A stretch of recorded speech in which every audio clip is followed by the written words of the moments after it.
भाई साबिर इब्राहिम की हत्या कर दी गई। रात के समय दादर के पास पेट्रोल पंप पर हमला हुआ और साबिर गोलियों से भून दिया गया।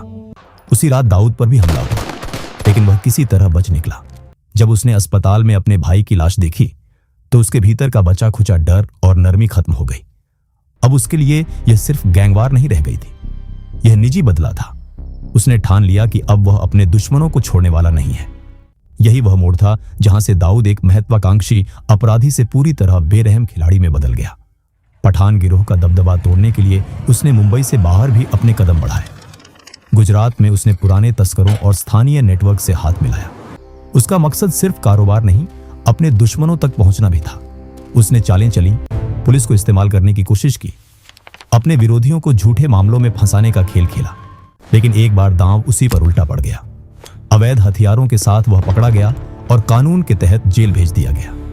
जेल में बैठकर उसे पहली बार यह महसूस हुआ कि हर जगह उसकी चलने वाली नहीं है। बाहर उसके आदमी मारे जा रहे थे, दुश्मन मजबूत हो रहे थे और वह सलाखों के पीछे बंद था। जैसे ही उसे जमानत मिली वह फिर मुंबई लौट आया, लेकिन इस बार ज्यादा ठंडे दिमाग और ज्यादा गहरे इरादे के साथ। मुंबई लौटने के बाद दाऊद ने एक ऐसा हमला कराया जिसने पूरे सिस्टम को हिला दिया।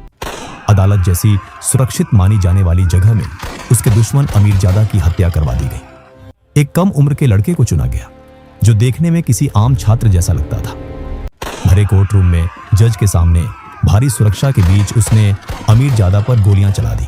उस दिन सिर्फ एक आदमी नहीं मरा, बल्कि यह संदेश पूरे देश को गया कि दाऊद अब खुलेआम सिस्टम को चुनौती दे सकता है।